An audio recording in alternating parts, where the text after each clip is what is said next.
Hi there, I'm Kyle Dawson, and this is my contextual variables assignment for the social context of education class that we've just completed this semester.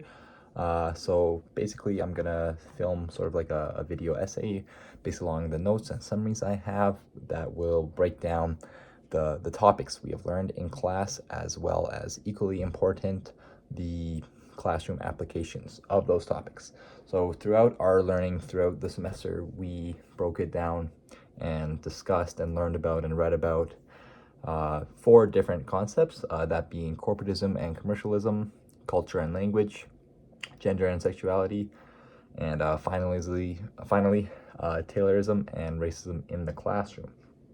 So throughout this video, I'm gonna divulge into each topic, sort of break it down what it is, a quick summary of what we learned, as well as the real life applications to take into our practicum and our teaching practices that we can draw from those readings and activities.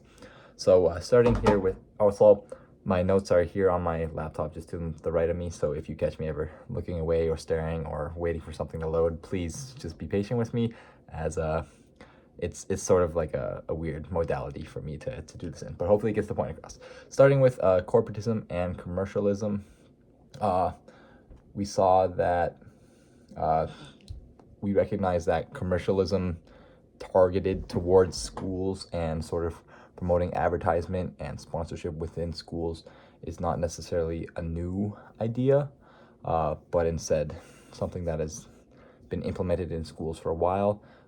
The idea of sponsorship sort of producing a null, not a null curriculum, like a, I forgot the term for it, but the curriculum, a hidden curriculum, through the messages that sponsors provide. We see that when sponsorship is provided in schools, there's different ideas that are broadcasted onto the students. We took a look at the examples of like Coca-Cola sponsored vending machines or scoreboards. A few problems we find with commercialism in school is that it creates like a conflict of interest. We see that schools often teach like societal or democratic values and critical thinking, whereas corporations prioritize money as well as shareholders. A few other bad parts about it is that there's unequal partnership. Schools don't really have as much power as the corporations that have the money. Corporations also often negatively impact school access to public funding, and commercialism also negatively impacts student health. Along with this topic was the big idea of the privatization of the K-12 education, and the threatening of the possibility of having a publicly funded inclusive education system.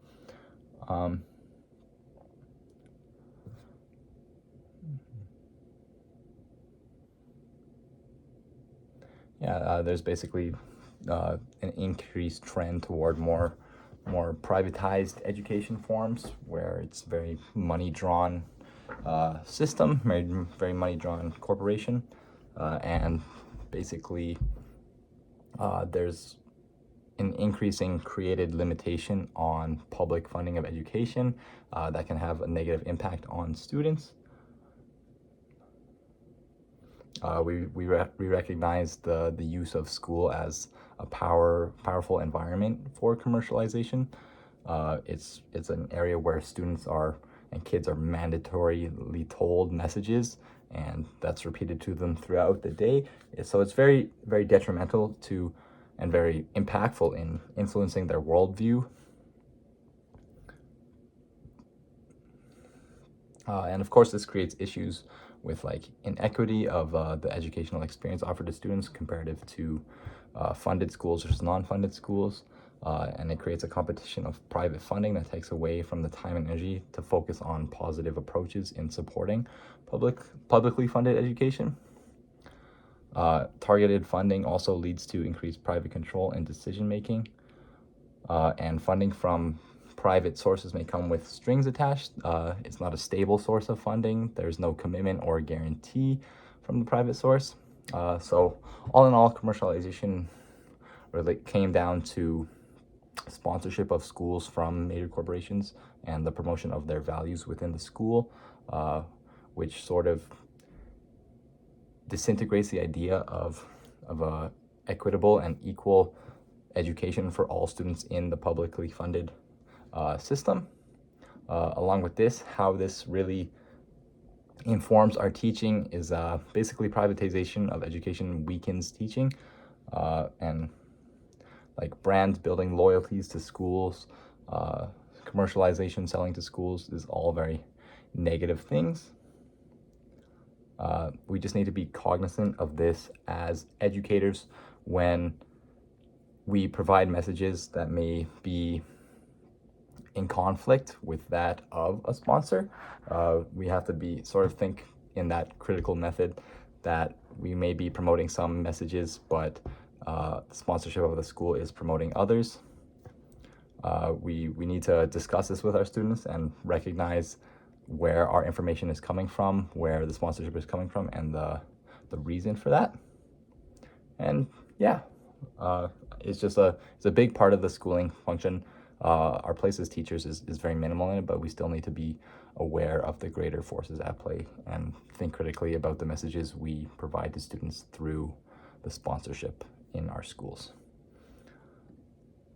Moving on to the culture and language aspect of the classroom, we talked a lot about how there's like a conflict that can occur between students and teachers due to different cultural backgrounds.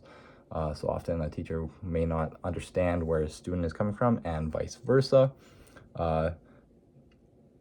This is because there's variations in language and cultural and socioeconomic traditions.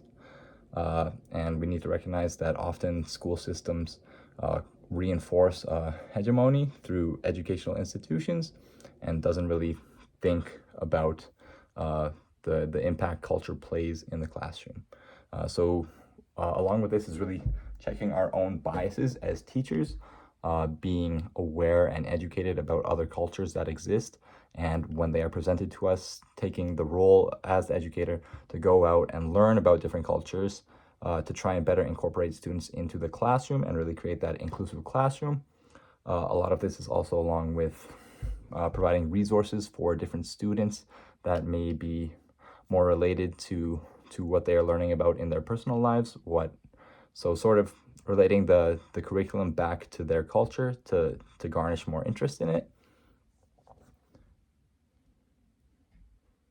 And yeah, so the way this impacts our classroom experiences is we are gonna face a lot of diversity in our classroom, especially being in Canada, and going into that with the mindset of always ready to learn about different cultures and try and incorporate that in as many different ways as possible into the classroom. So finding new activities, finding new resources, finding new materials will be vital moving forward. The next topic we learned about within our classroom was the idea of gender and sexuality. So a lot of our reading about this sort of broke it down into, this is a big topic along with inclusivity as well, but it broke it down into the different definitions of gender expression, gender identity, biological sex, and sexual orientation, and the differences between those. So learning about this was very vital to educate ourselves as educators.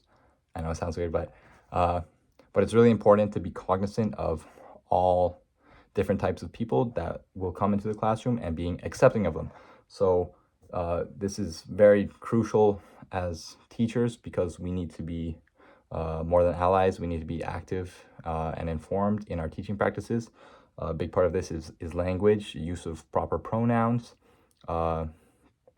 support of the LGBTQ plus community, posters, different resources and materials, inclusive language in the classroom. These are all the vital tools that we need to use in the classroom. We also learned about the legal obligations we face as teachers in like the anti-bullying and harassment policy, the professional development and curriculum of content that protects against homophobia.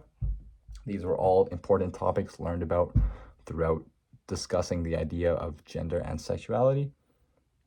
And the big part of this unit was this topic was really creating the inclusive classroom. So protection against bullying, homophobia, etc., and support of the LGBTQ community in the classroom. We as teachers place a very important role upon ourselves in facilitating both conversation and equality between variable groups, and this is just another example of where it's extremely important for the teacher to be supportive of everyone.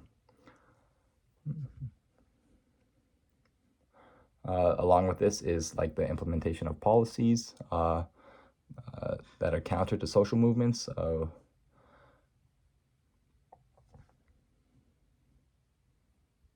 And really the support of marginalized communities within the classroom. Finally, we took a look, or I guess first in our readings, but finally in this video, we took a look at Taylorism in the classroom as well as racism in the classroom.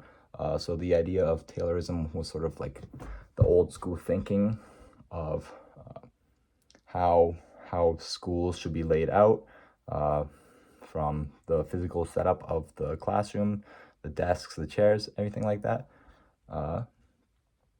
And where that plays a role in future development is sort of looking at Taylorism as a what not to do list, and really re-examining why students are in a building to learn and what the most effective and efficient way of teaching them is.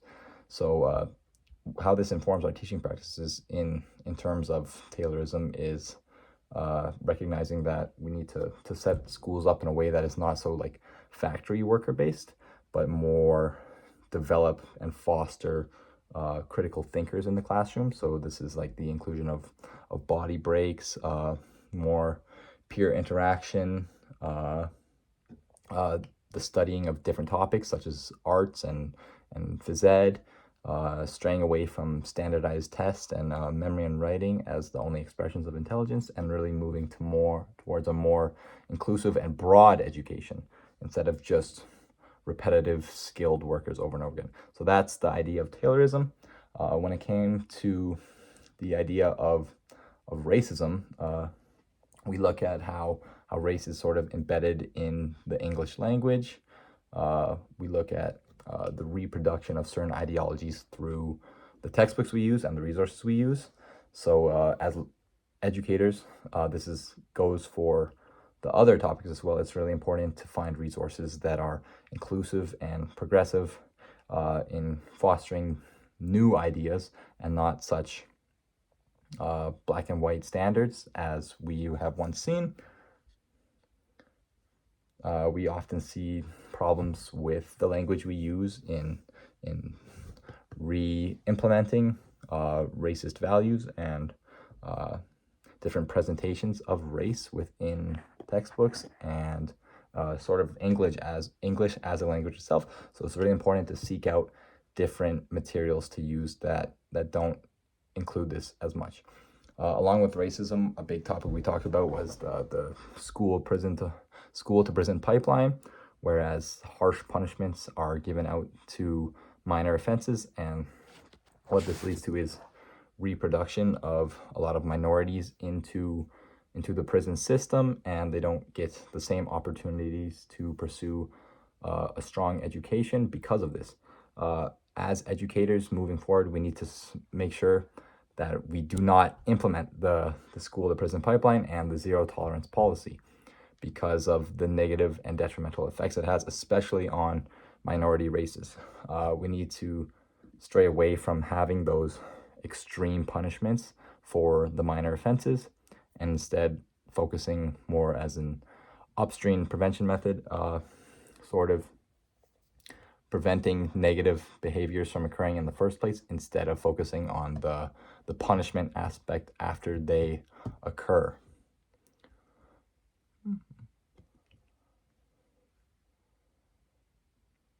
yeah, so as this applies to our teaching, we as teachers always need to check our biases and deliver an education that's free from outside influences, and do this to the best of our ability.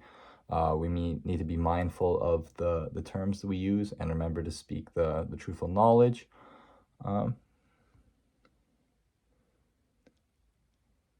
We need to address the racism that is in our history and look to change it. We need to recognize and then reform and tell the truth of history and different cultures. And once again, stray away from the zero tolerance policy, as it affects ethnic minorities more than any other, and has been shown to see very negative effects. All in all, hopefully this covered every base. There's a lot to cover. We continue to grow as educators, but these are just some topics to be cognizant of. Delivering the education as teachers that is free from bias, is inclusive and open, having a classroom, really critically thinking about where our knowledge comes from, and also communicating this to our students. So hopefully that got it all covered. Thanks for listening, and let me know if you have any questions.